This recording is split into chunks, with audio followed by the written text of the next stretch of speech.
Hello, my name is Matthew, and recently I've been enjoying watching some of my more seasoned booktube colleagues relive the days of the Cold War era and a constant back and forth showdown of book purchases. And I don't want to start any trouble, especially with a group of trigger happy booktubers, but I happened to find myself close to a bookstore today, and I just couldn't help myself.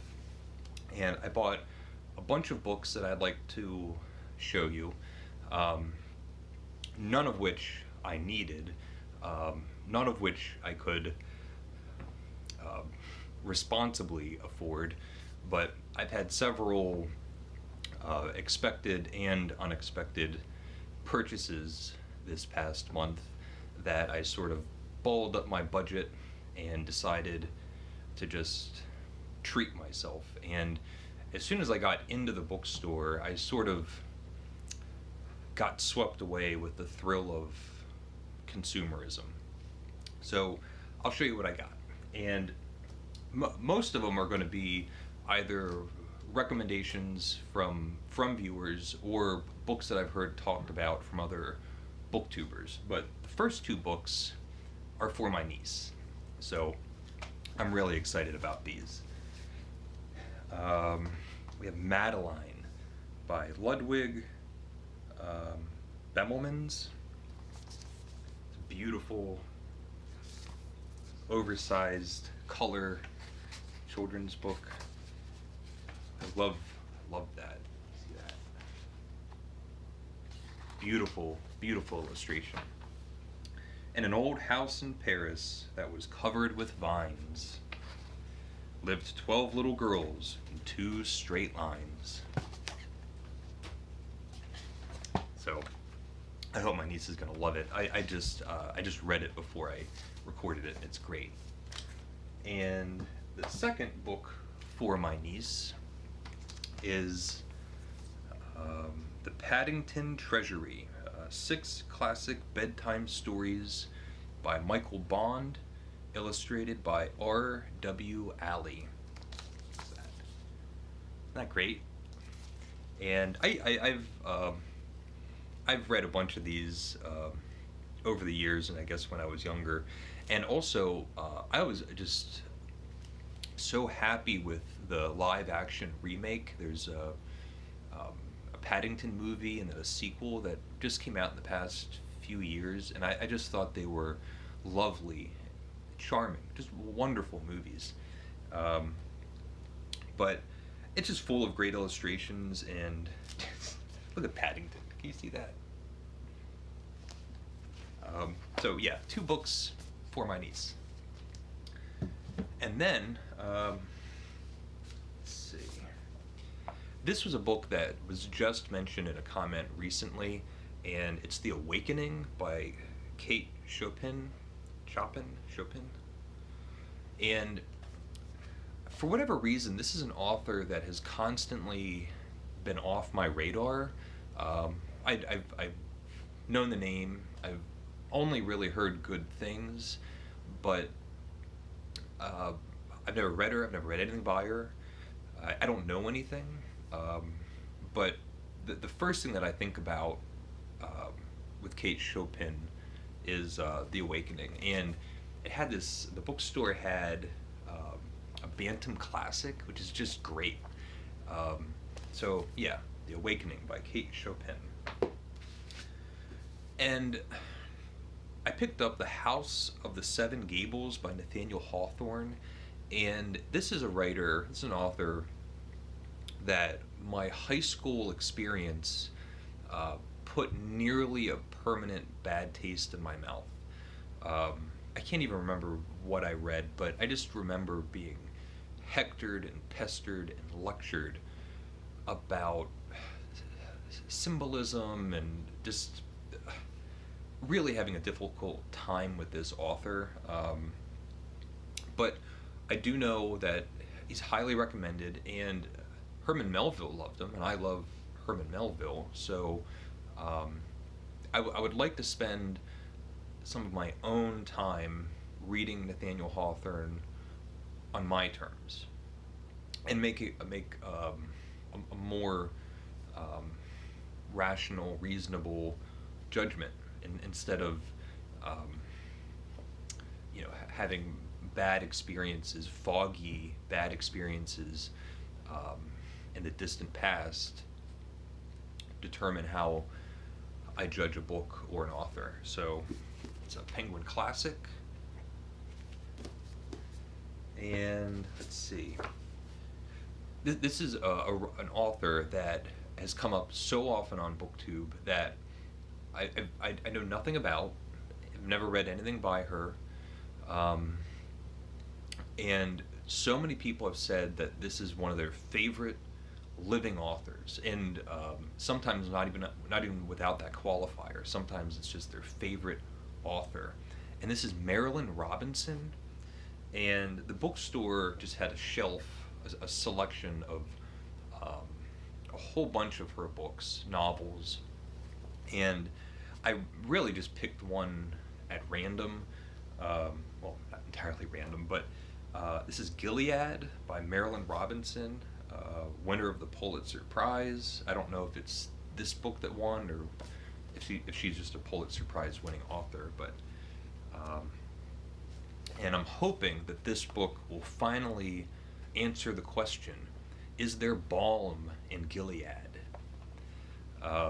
So yeah, let me know if this was a good pick or a good start. It's the one that I will be starting with, so hopefully it's a good one. This is going to be a reread. I don't have it, but Tender is the Night by F. Scott Fitzgerald. This is a great cover. This is by Scribner. Back. And I've recently kind of trudged through the mud with Ernest Hemingway, and I think I'm kind of done re-experiencing some of the Hemingway stories that I enjoyed in my early 20s. But I also love Fitzgerald. I feel like he's such a beautiful lyrical writer, and I feel like that is still a judgment that will hold up. And again, somebody just recently mentioned, someone that I was talking to through my book channel was talking about Tender is the Night, and I would really like to read it again, and I hope to read it soon. So yeah, Tender is the Night by F. Scott Fitzgerald. And this is the last book, but it's again a book that's been recommended and mentioned several times through the time that I've been making videos. But it's 100 Years of Solitude by Gabriel Garcia Marquez. This one won the Nobel Prize. So I think everybody's seen that cover before. Gosh, I read something on here. Let's see, what does it say? This is from William Kennedy. 100 Years of Solitude is the first piece of literature since the Book of Genesis that should be required reading for the entire human race.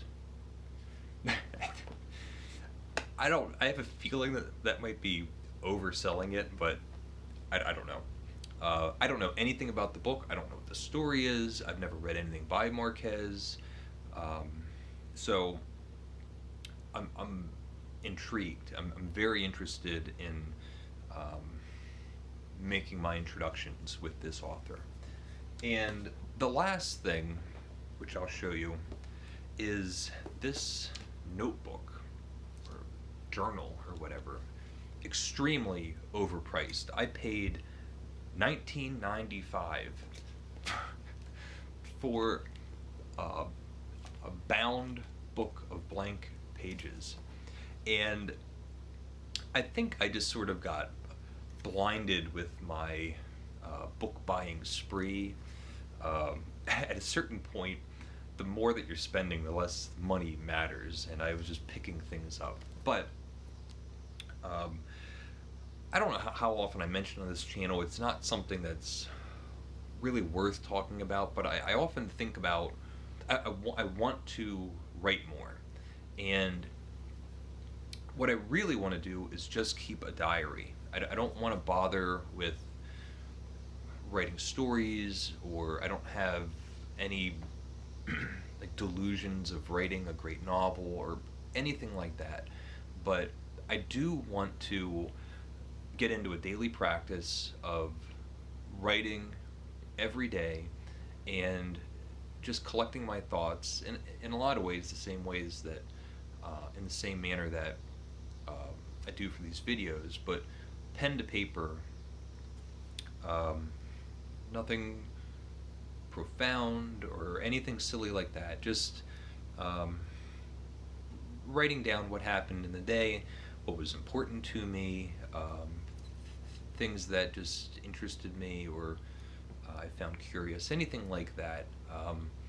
And I only think that it'll strengthen me as a person, as far as collecting my thoughts, and also just by default strengthen my writing skills. And I don't know, maybe 1995 isn't that much for those things. So this is going to be going next to my bed, and tonight I'm going to try to just keep a journal and write, and just write. So we have the Paddington Treasury and Madeline, The Awakening by Kate Chopin, The House of the Seven Gables by Hawthorne, Gilead by Marilyn Robinson, Tender as the Night by F. Scott Fitzgerald, and 100 Years of Solitude by Gabriel Garcia Marquez. At the moment, I'm reading a dreadful, hateful, ugly little book that I am just waiting. I'm suffering through it, and I want to finish it as soon as possible because it's been a hateful experience. And the next thing I read, I want to be delightful and exhilarating and beautiful and just a great positive reading experience. If any of the books that I mentioned you think hit all of those marks, just a perfectly lovely, enjoyable book, please recommend it. I would like to know. I'm not sure what I'm going to be reading next, so if it's in this pile and you want to throw your hat in, please let me know what you think I should start with. I'd be really interested to know. And other than that, any other sort of comments that you would like to leave, please do. And thank you for watching.